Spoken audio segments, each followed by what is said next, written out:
Hopefully we'll get through everything we'll get through. All right. Let's bring this meeting to order. May we have roll call, please? Boyd, Here. Golda, Here. Lodgian, Atwood, Here. McNary, Roper, Here. Simmons.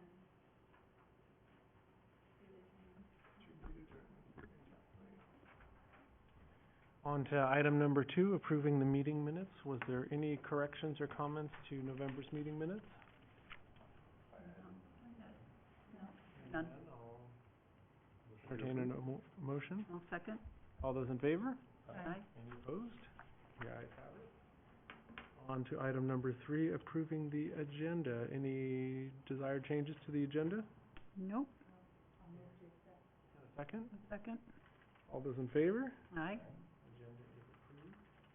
Item number 4, consent calendar. There's no items on the consent calendar. No continued matters on item number 5. And we are on to commission item. Number 6A, please. Was the applicant going to come? It appears not. Hmm. Some information. I'm hoping.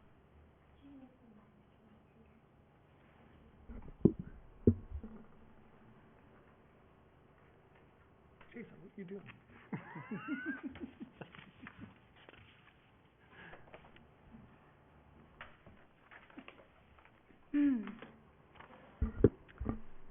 The owners of the Wharton home have requested that their application to install front yard fencing be considered for historic review. Although the subject request would not normally require a building permit, it is an exterior alteration visible from the public right-of-way which could affect the significance of a historic resource, in this case, a local historic district.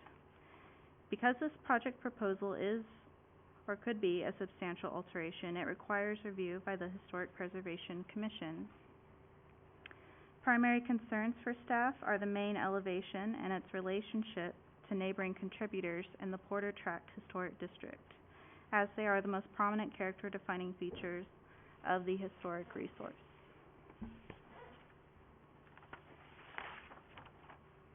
The fencing plans entail the construction of an all-natural redwood picket fence 3 feet in height that would surround the front yard on 3 sides with 2 gates for access, set back 3 feet from the back of the adjacent sidewalk and on the interior side property lines. 4-inch by 4-inch posts would be spaced 8 feet apart, and 4-inch redwood dog-eared posts would be spaced 3 inches apart. These plans are proposed by the applicant to protect children and pets playing in the front yard from exposure to a busy street.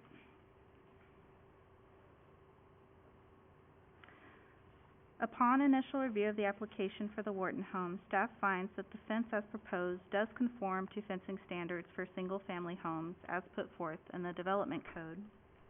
In reference to the Historic Preservation Ordinance, staff finds that the main elevation and its relationship to neighboring contributors in the Porter Tract District are the primary concerns. The Porter Tract Historic District consists of 45 properties, all of which are contributors. Currently, 2 of these properties have front yard fencing, one of which is located on East Weldon Avenue and consists of wood picket fencing. The other is located on East Cambridge Avenue and consists of stone topped by wrought iron. The Porter Tract District does not have a conservation plan. As mention of front yard fencing and existing residential conservation plans is either not specifically referenced or is consistent with the Development Code, it appears that in general, proposals for front yard fencing in local historic districts are reviewed on a discretionary case-by-case basis. In accordance with Standards 9 and 10 of the Secretary of the Interior Standards for Rehabilitation, this project as proposed would not destroy historic materials, features, and spatial relationships or cause irreparable harm if removed in the future, and the proposed new work is differentiated from the old and compatible with the historic materials features, size, scale, and proportion, and massing to protect the integrity of the property and its environment. Therefore, staff recommends approval with conditions.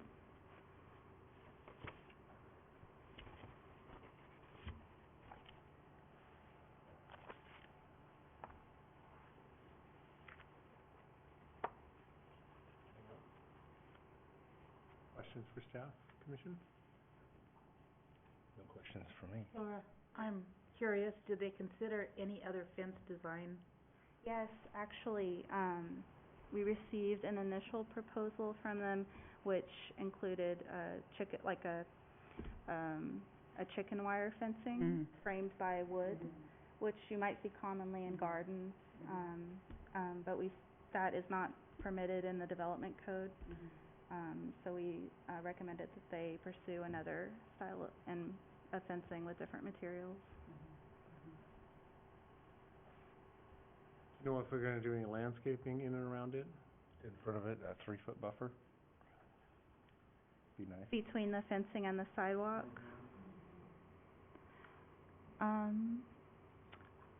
If I recall in discussions with them, they had talked about putting in landscaping between the fencing and the sidewalk.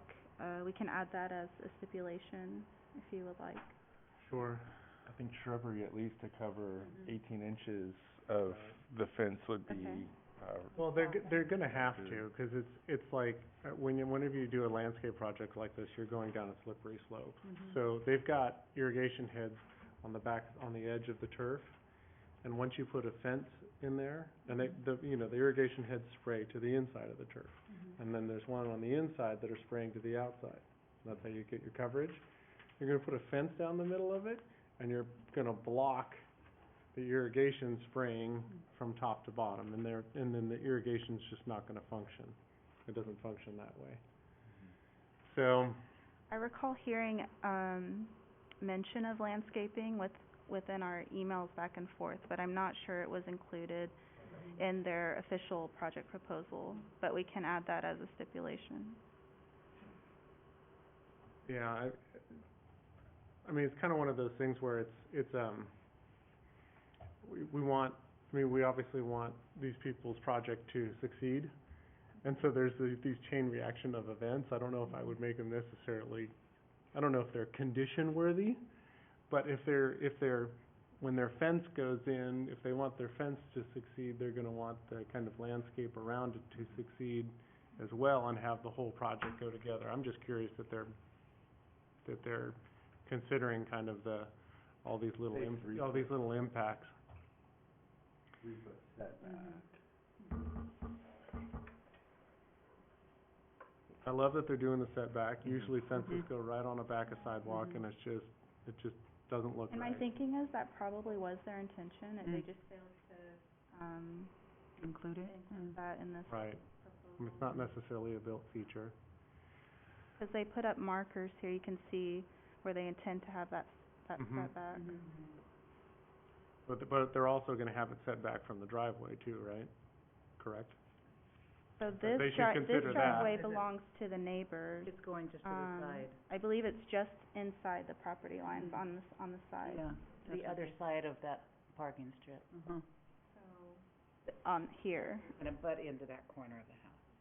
Right. But I imagine it's not gonna be so close to the line that, they can't park their car on their drive. Yeah. on their- You know, those old driveways, I used to live down the street at 729. That was my first house.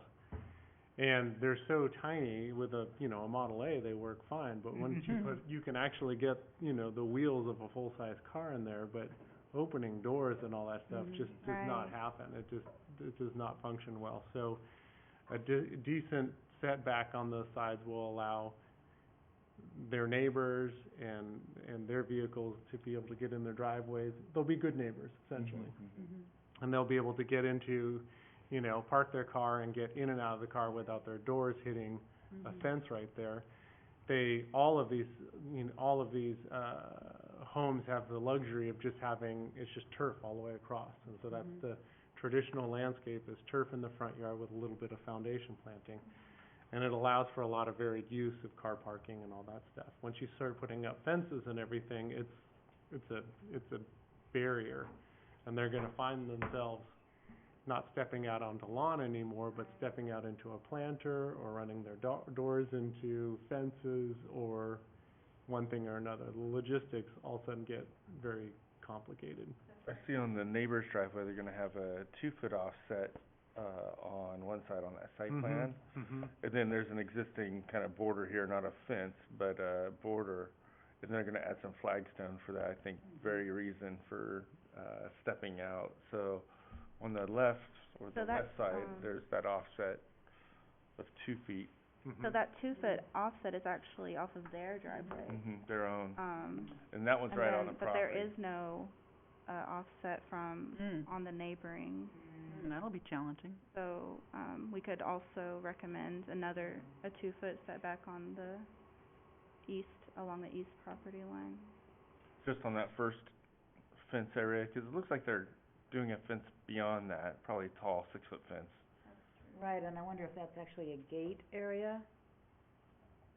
Right. Can you go back, Laura, to the street view of that? I didn't notice. So this is the neighbor's Okay. driveway here? That's Yeah. the neighbors, And yeah. so there's an existing fence where Yeah. those trees are. So their neighbor drives a full-size pickup, and if they put a fence on that, They can't on get that in. edge there, they're never gonna be able to get in and out.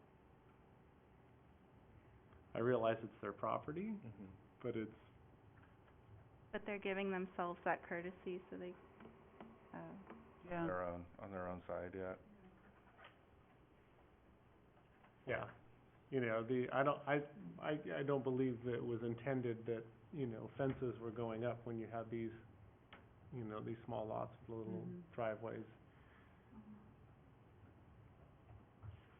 I'd worry about them potentially, the neighbors getting mad at us if we didn't recommend, 'cause I'm not gonna say it's a property right, but it's, you kinda, they've probably been stepping over a little bit. At least, Well, at There's no least way get that a person can permission, get- right? There's Yeah. no way that person can get out of their truck, And that from truck, their without own- stepping on their neighbor's lawn. for their own standpoint, they don't wanna keep having somebody bust it down all the time and repair it. Mm-hmm. Yeah, and with a picket fence, you know, you should probably just tie it in offset from the house. I mean, that would make the most sense. here. It would give a gratuitous setback there, Yeah. and tie it on both corners of the house, and then set it 3 foot back, you know, whatever that is, I believe, you know, if it's 2 feet on the one side and probably close to 6 feet on the right-hand side. That would be very nice and neighborly. It also, I think it'd work really well with the architecture of the home as well, you know. So adjust side setbacks to align with the facade of the. Yeah. That's the east. Yep. And then, And, include landscaping along, yeah, they're going to want to adjust their irrigation. They're gonna need to adjust their irrigation. And is And that then a Jason, suggestion we make, Oh. not a condition? yes. Yes. Yeah. Hi. Are you Courtney? Oh, no, I'm just here, this is Director Credit. Oh, okay. Well, Welcome. welcome. Jason, you had mentioned a height of 18 feet? Or 18 inches at 18 least. inches, sorry. Yeah, I would think for hedging along the frontage. It helps hide the fence just a little bit.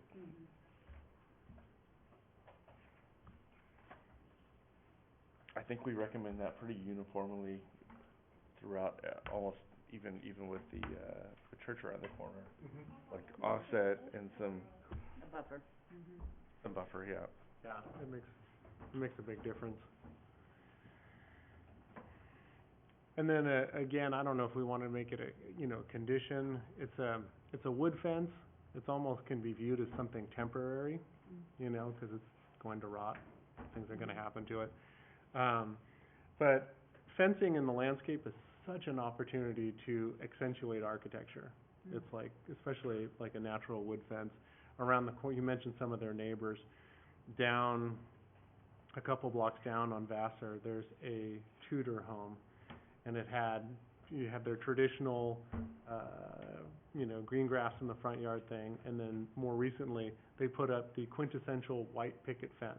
Mm. And it's set back nicely, and it's all tipped and peaked, and it's white and everything else, and it just accentuates the architecture of the Tudor, that Tudor architecture. And then they did, all the turf is out, and they did like the English country garden in there, so it just really works. With a Craftsman home like this, that's got, the Craftsman body and everything, but it doesn't have a boatload of kind of those Craftsman details. Yeah, it's ornamental. And I would love to see, instead of just a standard dog-eared picket fence, something that kind of matches the architecture of the home. You've got those three bays that have a little barrel to them, and if you Google Craftsman fences, oftentimes what you'll see so you got the two bays for the awning there, but the window has the same detailing on it. And oftentimes when you see like a Craftsman fence, you'll see one wide picket, and then three narrow pickets, and then one wide picket and three narrow pickets. There's a rhythm to it. There's a rhythm to it, and it's one of those kind of quintessential Craftsman looks to it. And on a house that has little detailing to it, if they were to put up that fence and, change it from a standard picket fence to something else, to something with more of a Craftsman flair, it would push the architecture of this home. It would be screaming Craftsman. There wouldn't be a doubt in anybody's mind who walked by it that it wasn't anything but Craftsman. And the fun thing about that is that the amount of lumber is probably the same, if not less. If you took a 6-inch dog-eared board and put it side by side, just lined them all up, versus you could take that same 6-inch, that would be your wide one, and then you could take another 6-inch and rip it 3 times, and those would be your small ones. And you could start you gap it by a half an inch or an inch, and you line those things up. You're getting this really cool architectural flair, and you're actually probably using less material. So it could actually be a cost savings. How about a cap on material the and post as well? Yeah, instead of coming over the top, like come up to a cap. It's like this quintessential little Craftsman thing that would just make such a big difference.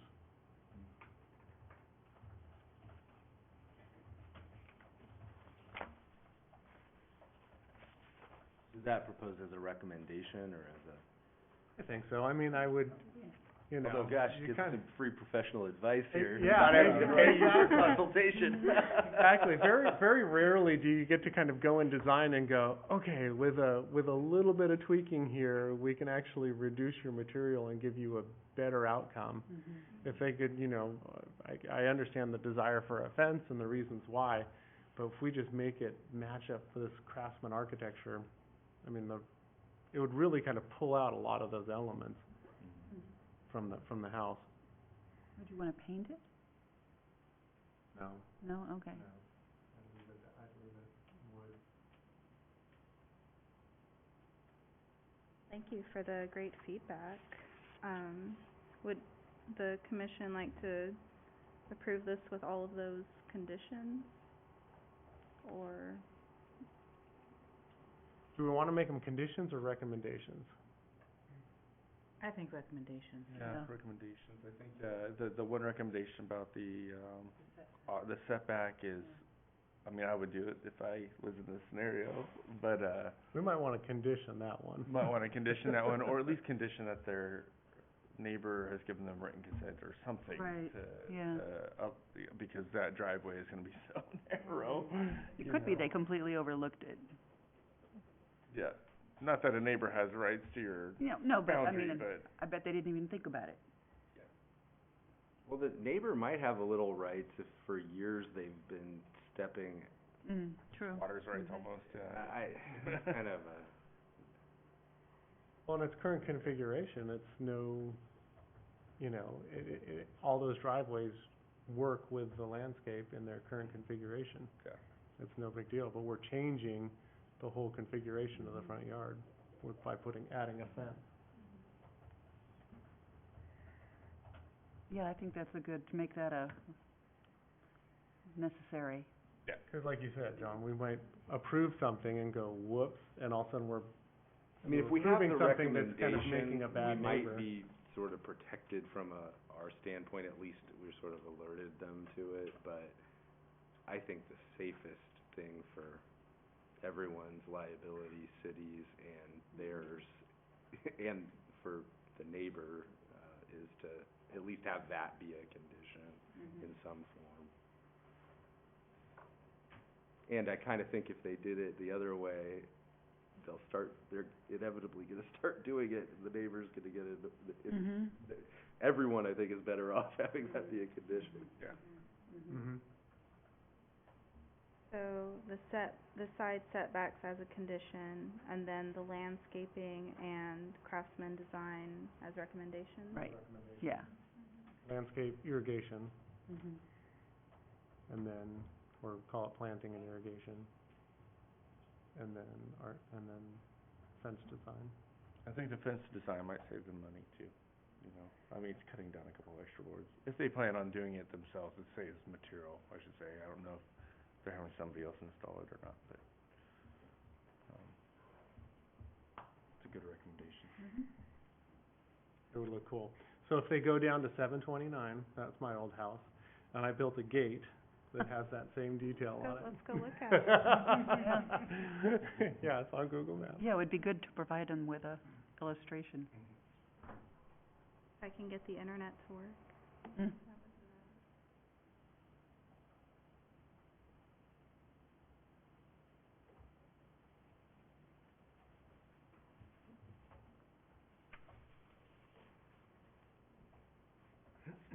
What's great is they knew that to come to the city and ask, 'cause I know people that would have never even, you know, it's like my property, I'm just gonna put a little fence up. Yeah.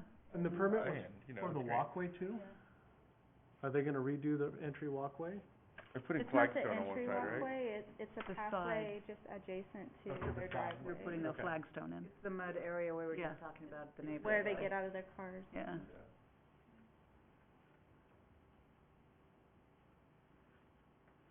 That was already approved, Huh, that we considered that a non-substantial within her discretion. sure.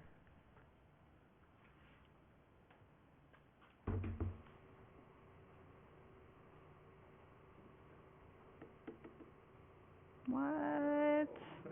Okay, I'm gonna write down that address, 729.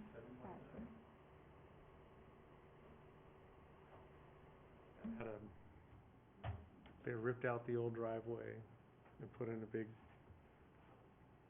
fat driveway, and I took that out and put in the two strips back in. The front walkway was all busted up, and so I continued to break it up and split it. All kinds of stuff I did. That was a fun house. It's got this huge arbor over the front that goes over the top of the driveway. It made it really difficult to get a car back there. I really wish my playroom was on construction so we could still have table fights. What? Those are so fun.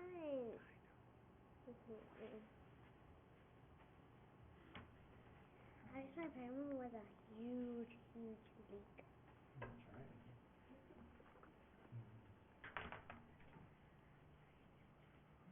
Are we gonna do it or not? I don't think so. Apologies for the Doesn't technical look good. difficulties. It says a certificate, it should be picking that up automatically, but sometimes those don't pick up and you have to have IT reset it. Apologies. So did we need a motion to that? Or, Is there anything else that we wanna add? That anyone can think of? I think that sounds good, what you've got. Yeah, we do. Then I move that we, I need to go to public first. oh, yeah. Since we have public, I'd like to open it up to the public for any comments. You don't have to make any comments, but thank you for being here. I'll bring it back in for, motion, further comment. Okay, then I move that we approve the application, by the property owners to install front yard fencing with the stipulation that they put the, setback on the east side, and they include, landscaping, and they deal with irrigation, and, is that it? And the architecture of the fence. And the architecture of the fence, yes. Do we have, And it's only the side setback as a condition, and the other two items are recommendations? Right, exactly, yes. Yeah, the setback being a condition, the others being recommendations.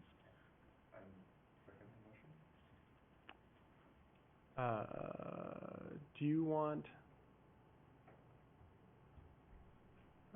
like an architectural sketch of, or anything like that, of the fence recommendation, so it's clear to the client? Sure. Okay, I'll put that together. I'll add that. Otherwise, yeah. No one's gonna get that from what we just said. They're gonna be looking at us going, what?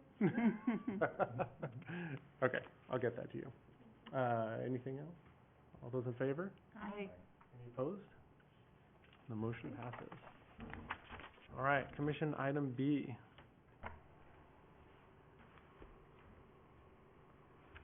All right, this is to review and adopt the 2017-2018 annual report for the CLG program.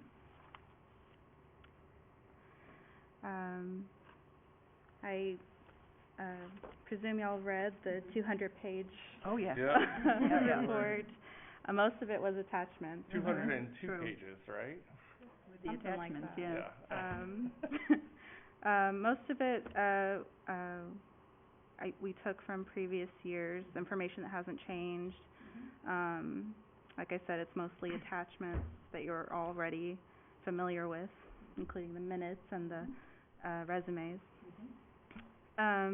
Just to go through a quick summary of things that happened this past year, I put that our biggest accomplishment was getting the historic preservation mitigation program adopted, and getting $50,000 toward that. And as of now, 3 properties have received a reimbursement grant. So we're hoping to keep that going through the rest of the fiscal year. And as you're well aware, we had 10 Mills Act applications this year. Very successful turnout. Some goals I put for the coming year. I want to continue to promote opportunities and incentives for designated historic properties, the further comprehensive documentation of the city, and that includes moving forward in surveys, which we did prioritize this year, and also working toward historic context statements, increasing accessibility to Fresno's history, and that's through the digitization of our records and mapping and making them available for staff, for community members and potential developers, so they know what they're getting into. Additionally, to provide educational outreach to city leadership, we're going to be planning a workshop for city council toward the beginning of 2019. And also, we're going to update the historic preservation ordinance, and I would like to look into drafting a preservation plan for the city, to be clear on our outline to how to move forward in preservation efforts for the city. Additionally, something we touched on at our last meeting, pursuing maintenance monitoring strategies, and I'll get further into that with our next item. But that's, in a nutshell, what came out of the annual report. Busier than I thought we were. Yeah, there's a We got lot. some good stuff going on Yeah. in there. I wonder how these reports stack up against other, like, how are we doing as opposed to what other cities are doing? It's a good question. I don't think they're posted for the public, except, at individual HPC meetings, I guess. Right. Is it a public record, though? Could we submit PRAs to cities? I suspect, guess because I think so. if if we got one submitted to us, we would produce it. Yeah. It should be because they're supposed to be reviewed by their local, preservation commission, so it should be public. And most of it's on the meeting minutes anyhow, so that's like the biggest portion. Let me know if you have any questions about it, before we adopt it. There is, Good. there is one minor change I'm gonna make before we submit it. As Amber told me, there's accidentally an extra resume page in our attachment, so I'm gonna remove that. Amber, somehow a second page got in under Amber's, resume. But it's all, she was very good about making it one page. Oh, you did it? I didn't know. Oh. I went to, University of Washington, UC Davis, and Sacramento State. Oh, okay.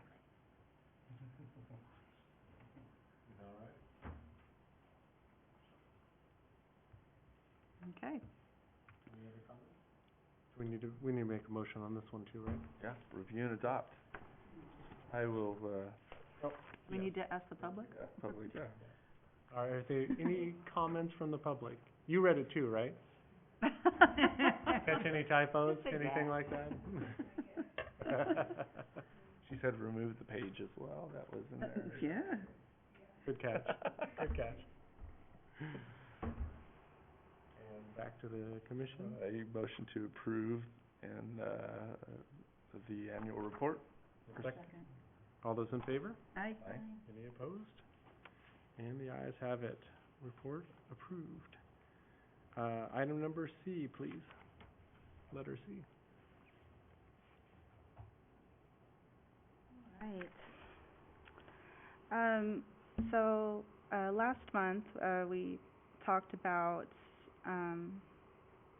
the numerous strategies we might use moving forward in maintenance monitoring for historic properties. And so, I've done a bit of work on this, since that time, and so I have, this is my action plan at this point. I located, the historic property watch list, the last one that Corona had made from January 2016. And I want to refresh that and see which properties perhaps no longer need, attention, and, maybe there might be some new properties we need to add to that list. And as part of that, I'm going to meet with city staff actually tomorrow. I'm going to confer with them, and try to update this list and also talk about how we want to move forward with historic maintenance monitoring. And so I'm trying to see how other staff feels about this idea of an advisory committee, formerly known as the SWAT team, that Corona created. So we're going to get organized among city staff, and then we're going to reach out to HPC members and to local community organizations and general public to see how they can contribute as well. When you talk about city staff, is it fire and police too? So far, and I sent out an invite, and I based it on people I already knew who had previously participated, and additionally to other staff that had been recommended to me to include, and that includes people from fire, code, current planning, the neighborhood revitalization team, and long-range planning, and our downtown revitalization manager. I believe I covered everyone in those divisions. That's what I have at this point.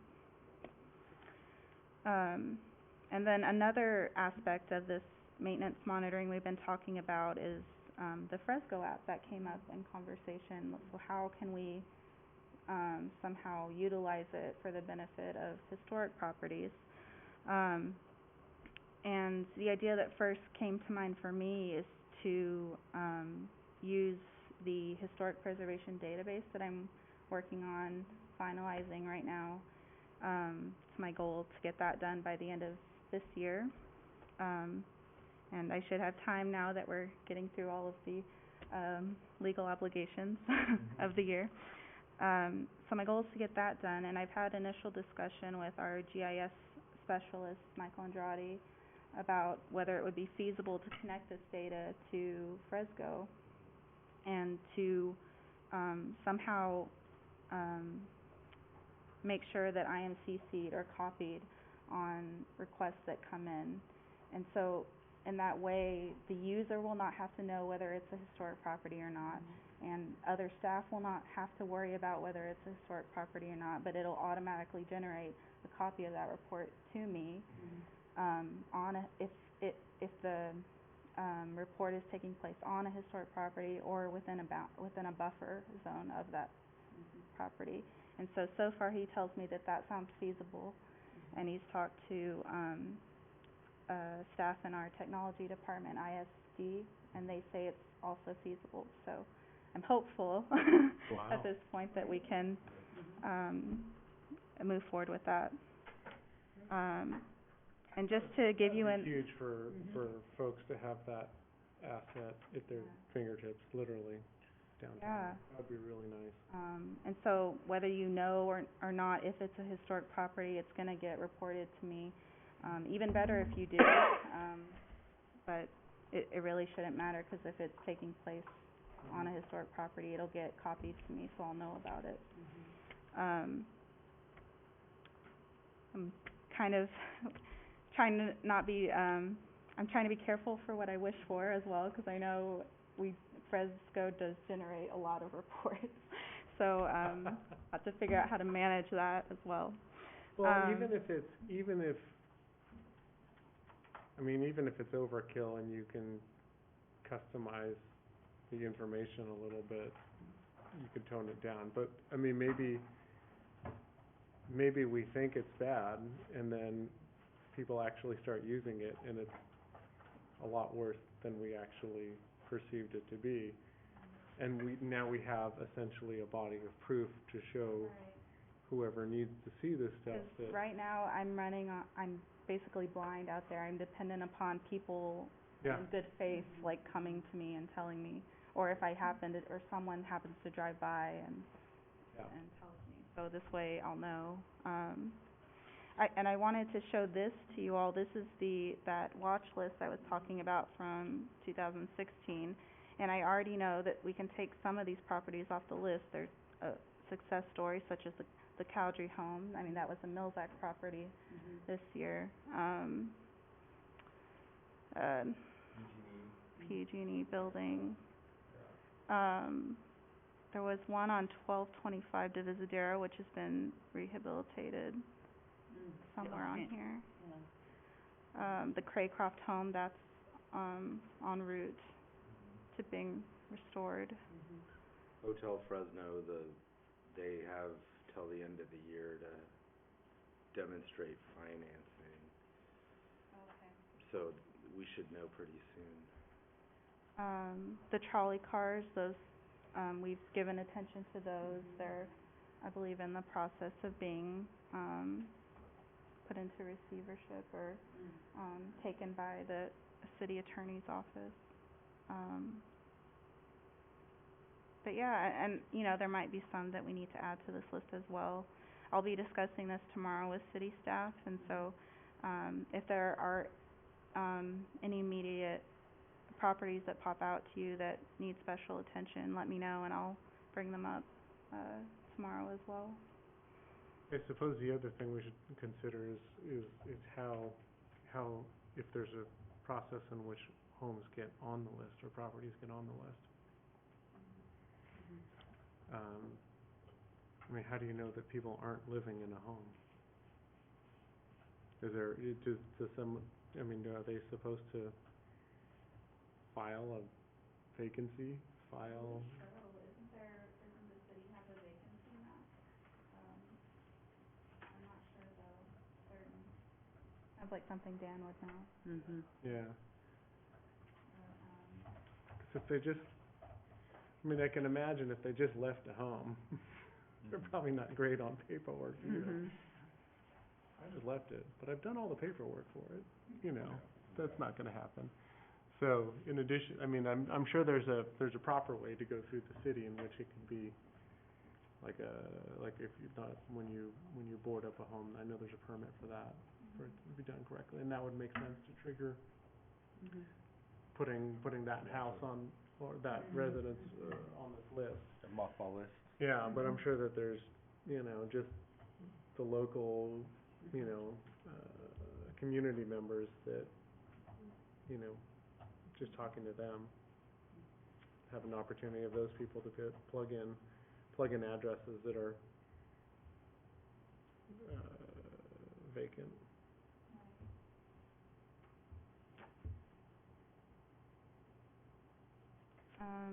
I believe 274 North Glen, the Thompson home, is, being put into receivership, at this point. I know Dawn had mentioned the sanitarium, last month. I'll have to add that to this list.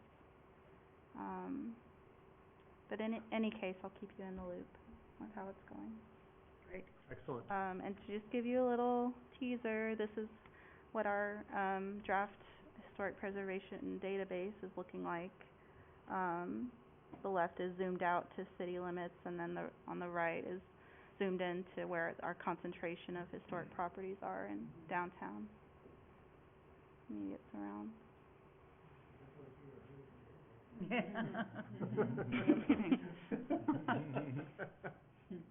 And this is meant to include not just designated historic resources, but those are going to be prioritized, but then ultimately all of the potential Heritage properties. This includes heritage properties. We're also going to include potential historic resources on it as well. As they come of age, sort of, is that what you're tracking? Yes, and also just taking all that data from all those surveys that have been done in the city, putting it all in one place so it's easy to find. Is this GIS based? Yes. Is this from your GIS folks? Oh, fun. That's cool. So then with all that information, then there you could start looking at potential districts, or districts potential, or up and coming districts, or all kinds of different stuff. And this, if you look on the right image, you can already see that some of the areas in the light red, they aren't those are potential historic districts. Not all of them are designated. But it was just taken from data we already had. Yeah, like in the Tower District. Yeah. We don't have Chinatown as a potential. Right. Yeah, it's a potential. I think it's there on the bottom left. No, it is, I see it. Squinting here. Anyway. Great. Awesome, nice job.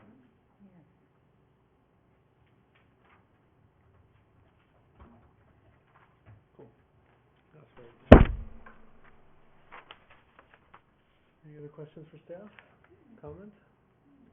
Well done. Thank you. That's great. On to item number 7, chairperson's report. There is none. Unscheduled items. Members of the commission, any unscheduled items we want to bring up? Nope. Hearing none. Staff, unscheduled items? I have a few updates. Okay.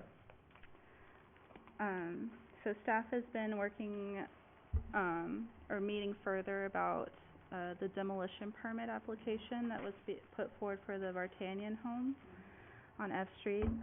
It's owned by Fresno Rescue Mission. And so we are still scoping that environmental review, but we will be reaching out to the commission soon to facilitate that process. So stay tuned. With regard to the California Mercy Train boxcar, we have a meeting scheduled among city staff and members of the Grand Voiture de California for February 15th. We had to schedule it far out so that they had time to make the trip up here. So hopefully with that meeting we'll get everyone on the same page and clear up any misunderstandings that may have taken place and figure out a way forward for the boxcar. Mills Act program. I received the executed contracts today from the city clerk's office, and we'll be taking them to the county recorder tomorrow. So, getting that done. Do we get to see, the figures from that? Do we get to see dollars spent and taxes saved, or is that private information? Good question, I'm not sure. I'll ask Dan. I'd be curious to see, tabulate on the success of the program.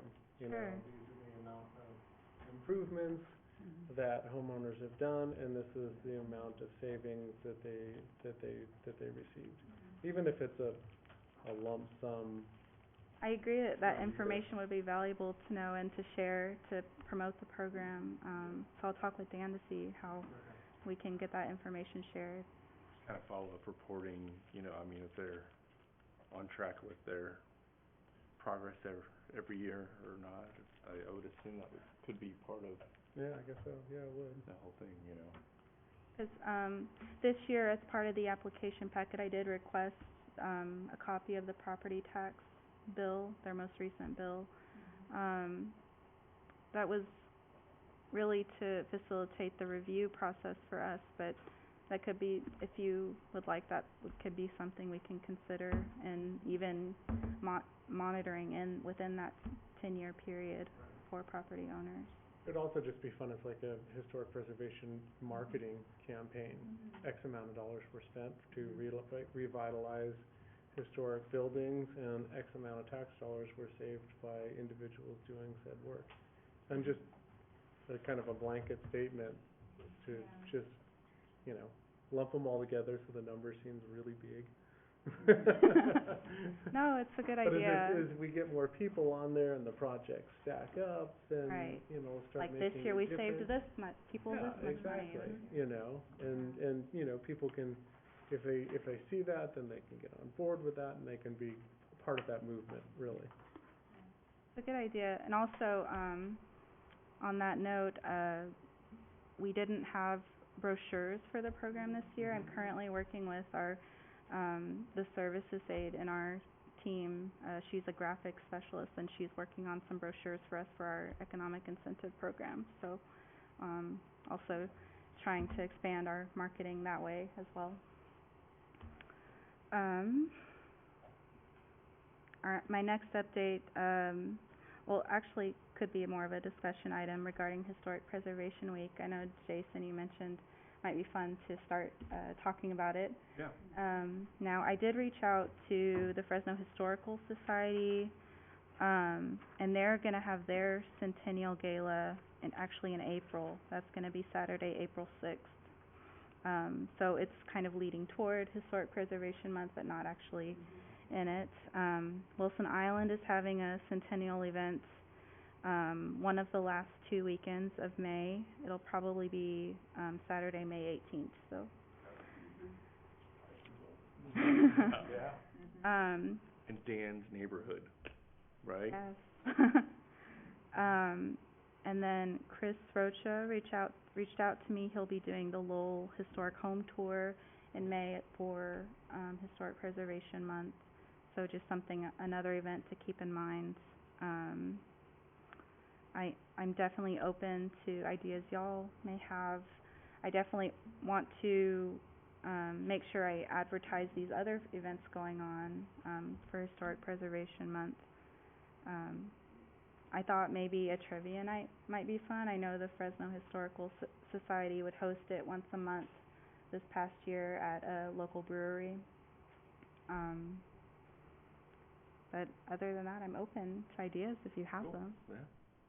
Fun. Okay. I mean, Trivia night. Zax is in a historic. Dan said he's gonna talk to his brother Yes. about doing it. So that's what we have on deck so far. Okay, good list. And then lastly, don't forget your mandatory ethics training. I've Got mine received done. 3. Me too. Okay, so there's warning, don't speed through the tests. Cause then you sit there with an hour and a half of like, they're like, well, we've noticed you didn't take the whole 2 hours, and I'm like, well, no, I just read real fast and answered the things. Yeah, don't do that. Oh. Yeah. They Take it- wanna- Go like, they go wanna- make a sandwich. At least, Yeah. at least 2 hours. 2 hours. maybe have, Check-based your grade schooler read it for you, or really slow. No, but it was great. It was really good training, and I enjoyed it, and, yeah. But just do it slow.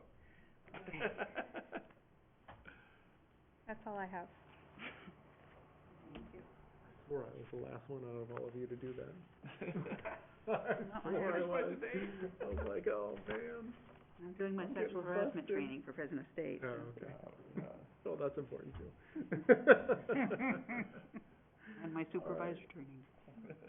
Well, little did our one general public person know that she needed to put her name in order to get credit for her class. Oh. I'm joking. Are you holding a coloring book page?